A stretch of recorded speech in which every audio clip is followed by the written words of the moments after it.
Hi, dear bankers. Welcome to EduTap. This is SHAP 10-minute a day series of Indian economy and Indian financial systems. Today, we are going to do a very important topic in Module A, that is 5-year plans.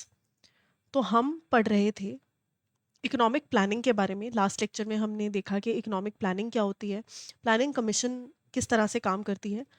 आज हम देखेंगे कि जो planning commission है, जिस format में वो चल रहे थे, 5-ईयर प्लान्स, मैंने आपको बताया था कि वो मतलब हर 5 साल में एक 5-ईयर प्लान्स कंट्री को देते थे और उसमें टारगेट्स होते थे that we had to achieve, रास्ते होते थे कि कैसे हम वो अचीव कर सकते हैं and all, and we had to follow them.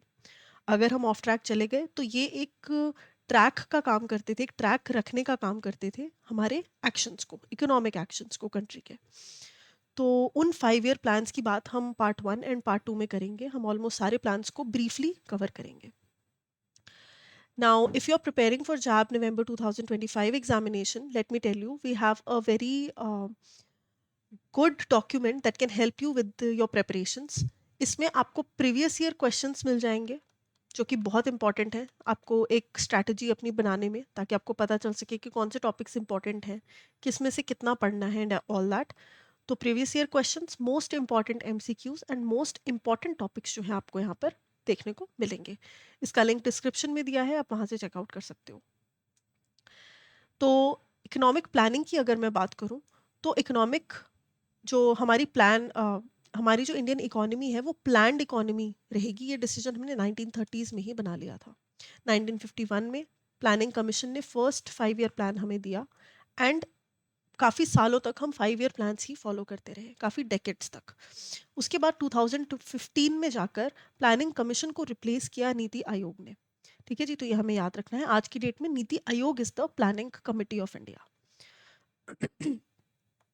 तो 5-ईयर प्लान्स जो हैं वो हैवी इंडस्ट्री को हैवी बनाने के लिए, मतलब इंडस्ट्रीज को बूस्ट देने के लिए, एग्रीकल्चर को बढ़ावा देने के लिए ये फोकस था उनका इनिशियली। तो जो फर्स्ट 5-ईयर प्लान था फ्रॉम द ईयर 1951 टू 1956, इसमें एग्रीकल्चर को बहुत ज़्यादा प्रायोरिटाइज किया गया। ऑलमोस्ट 44.6% आउटले जो है it was to the public sectors. Target growth थी हमारी 2.1, लेकिन हमने उससे बेहतर परफॉर्म किया 3.6%। पहले ही साल में, जो पहला ही मतलब 5-ईयर प्लान था, उसमें हमने 5 आईआईटीज भी इस्टेब्लिश कर लिए। ठीक है जी, तो ये सब आपको रिलेटेड इन्फॉर्मेशन याद रख के चलना है। सेकेंड 5-ईयर plan was given in the year 1956 और प्रोडक्शन ऑफ कैपिटल गुड्स जो है ये हमारा फोकस था। फास्ट इंडस्ट्रियलाइजेशन हमारा फोकस था। कैपिटल गुड्स कौन से होते हैं? वो गुड्स जो प्रोड्यूसर्स यूज करते हैं फर्दर प्रोडक्शन करने के लिए। मशीनरी है ना, फैक्ट्रीज में जो लगती है, that is part of capital goods, क्योंकि फर्दर प्रोडक्शन में वो मदद करती है। तो इंडस्ट्रियलाइजेशन को बढ़ाना है तो कैपिटल गुड्स को बढ़ाना पड़ेगा, है ना, तभी तो production of goods and services ज़्यादा होगी। तो दैट वाज द फोकस। हमने टारगेट ग्रोथ जो थी वो ऑलमोस्ट अचीव भी कर ली। 4.5% हमारी टारगेट ग्रोथ थी और 4.27 हम पहुंच गए। ये स्ट्रैटेजी जो है इसमें देवर गिवन बाय प्रोफेसर महाला नोबिस। इसमें हमें फॉरेन एक्सचेंज की थोड़ी सी शॉर्टेज की दिक्कत आई, लेकिन hydro electric power plants and steel plants जो हैं हमने काफ़ी ज़्यादा इस्टेब्लिश किए। थर्ड 5-ईयर प्लान में एक एग्रीकल्चर को बढ़ावा देना, सेल्फ सफिशिएंट होना when it comes to food grains and regional growth, ये हमारे जो मोटिव्स थे वो थे।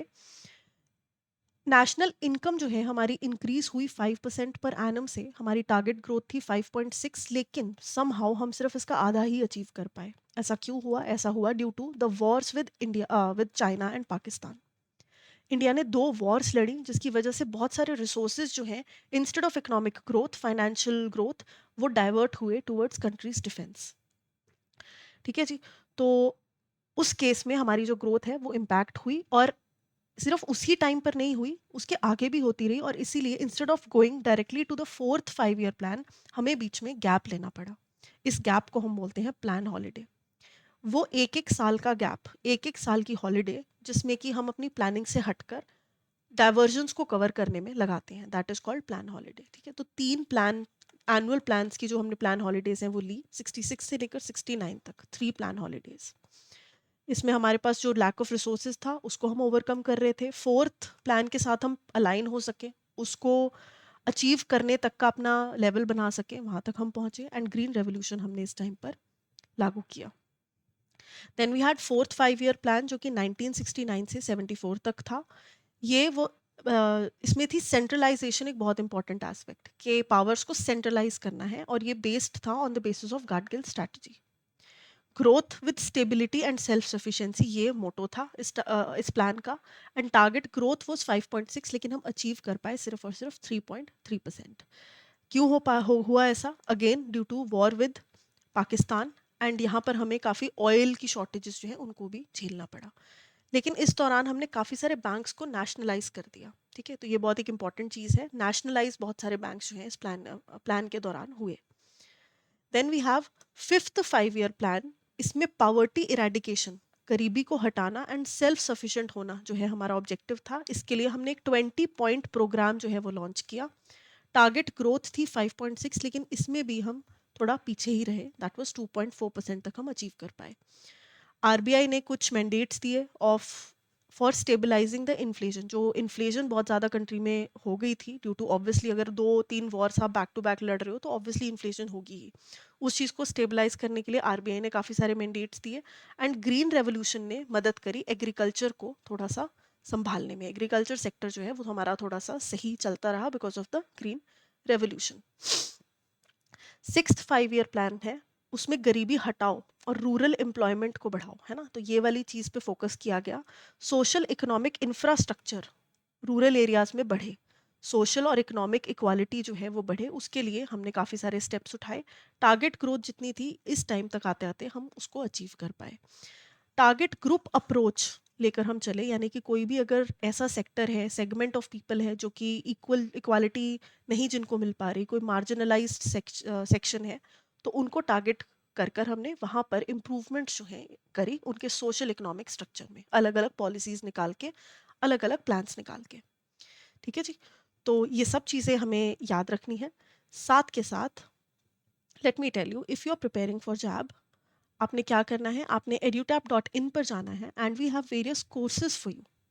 ठीक है, तो ये कोर्सेज आप चेकआउट कर सकते हो यहाँ पर जाकर। जब आप edutap.in पर जाकर जॉब कोर्सेज सर्च करोगे, ये कोर्सेज आपके सामने आ जाएंगे। इसमें we have live crash course, जिसमें हम सारे के सारे आपके जो कंपोनेंट्स हैं उन्हें कवर कर रहे हैं लाइव क्लासेस में। कॉन्सेप्ट नोट्स आपको मिलेंगे, पी वाई क्यूज मिलेंगे, मॉक टेस्ट मिलेंगे। इंडिविजुअल कंपोनेंट के लिए भी आपके पास यहाँ पे ऑप्शंस हैं कवर करने के लिए, and we have combo courses as well.